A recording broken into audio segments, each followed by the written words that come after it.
Are Airbnbs about to be banned in Vancouver? And just what effect do short-term rentals actually have on the Vancouver real estate market and real estate prices?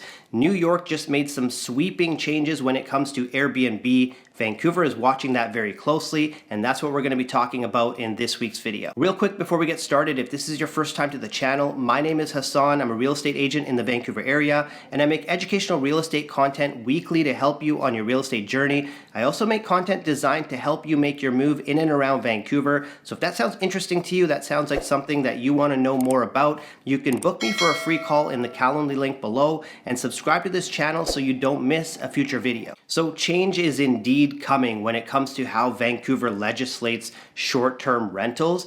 Now, as we sit here in the midst of a housing crisis, a lot of fingers do get pointed on the short-term rental market, pulling units out of the rental market for long-term tenants.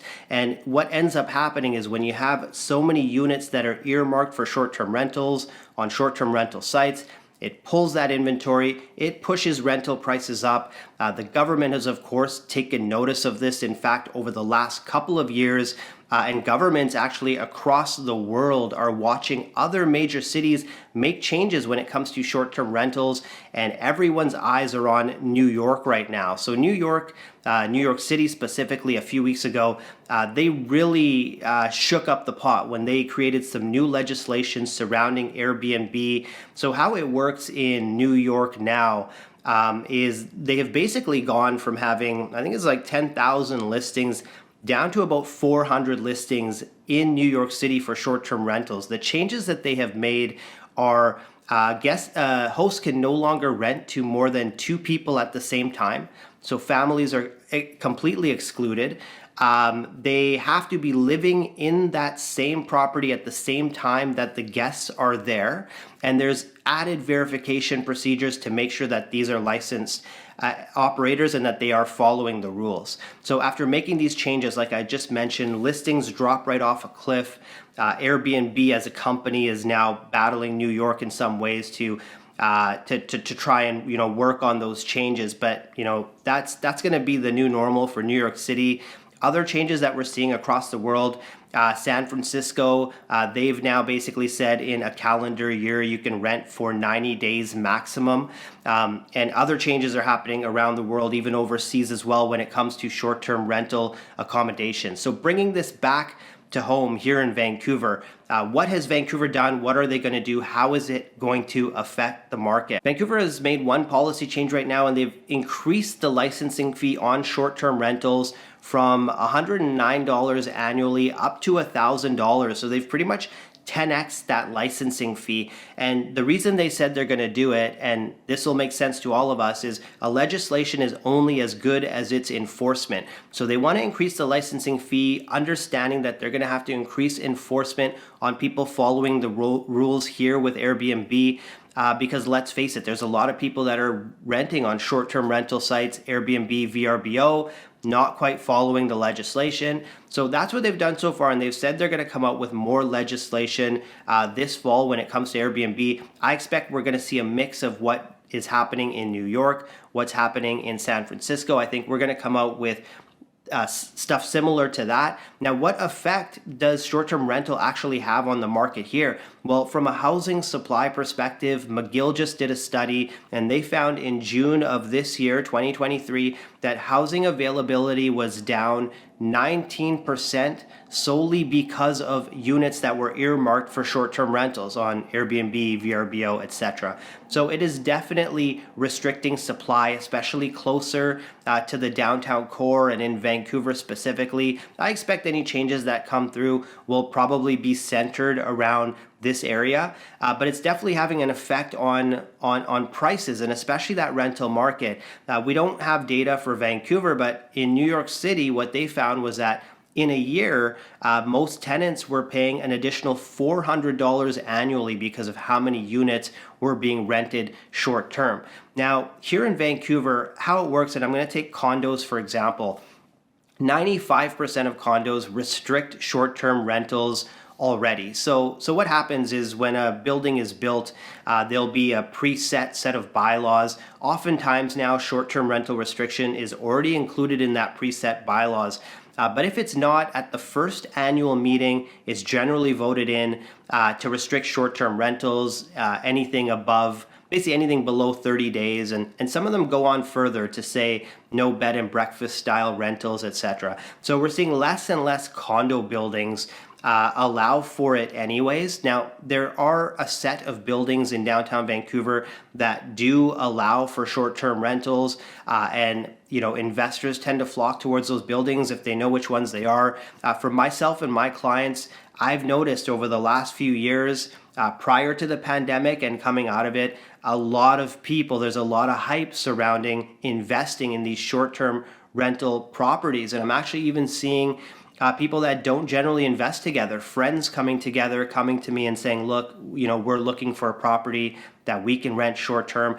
There are a couple buildings downtown where the strata corporation, so the owners, are so much in favor of short-term rental. In fact, they run the strata council to the point where there'll never be an opportunity for that to get voted out because they carry too many votes in that building.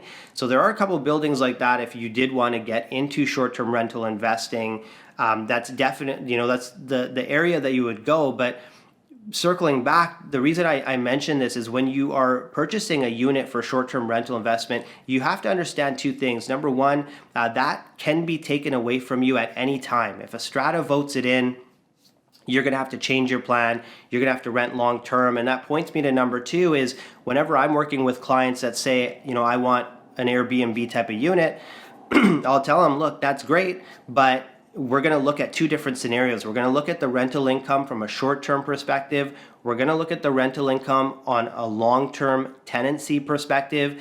And if you're comfortable with both, then I'm comfortable helping you get into this property. But it's very important that your plan B, that long-term tenant, that your plan B does make sense for you, because again, it can be taken away from you at any time. Excuse me. The second thing that I do always look for, based on the fact that these are always changing, these bylaws are always changing, is I've heard of a couple instances now where people have purchased into units downtown. A bylaw has passed that they are restricting short-term rentals, but it has not been filed yet. So what I mean is when you purchase a condo, you're going to get a big stack of strata documents. Within that, you're going to get the set of bylaws.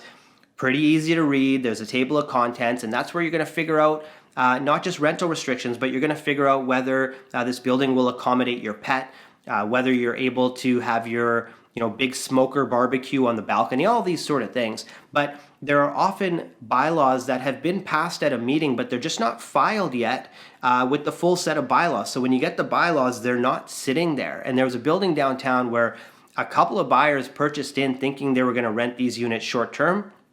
They weren't able to because a bylaw had passed but wasn't filed. So that's something I specifically look for. It's in a different area. Sometimes it's not referenced. Sometimes they don't include that unfiled bylaw yet, so you have to go digging for it.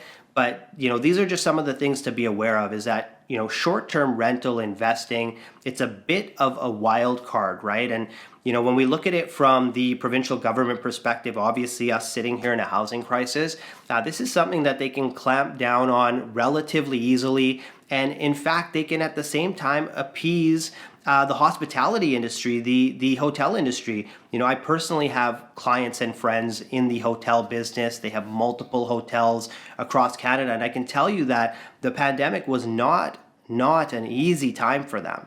No bookings. And in fact, a lot of these hotel operators were offering their spaces to help people that were going through the pandemic. So, being generous in that sort of way, not gaining any sort of revenue. They come out of the pandemic and now they're battling a frenzy against these short-term rental operators. So, look, priority number one, obviously for the government, is to bring housing affordability to a more normal level, especially on that rental side.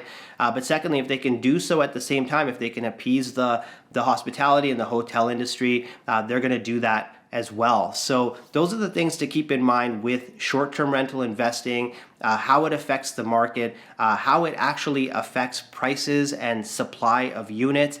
We are, like I said, surely we're going to see some change. Housing Minister Ravi Kahlon has said they've been working on this for quite some time. They want to get it right.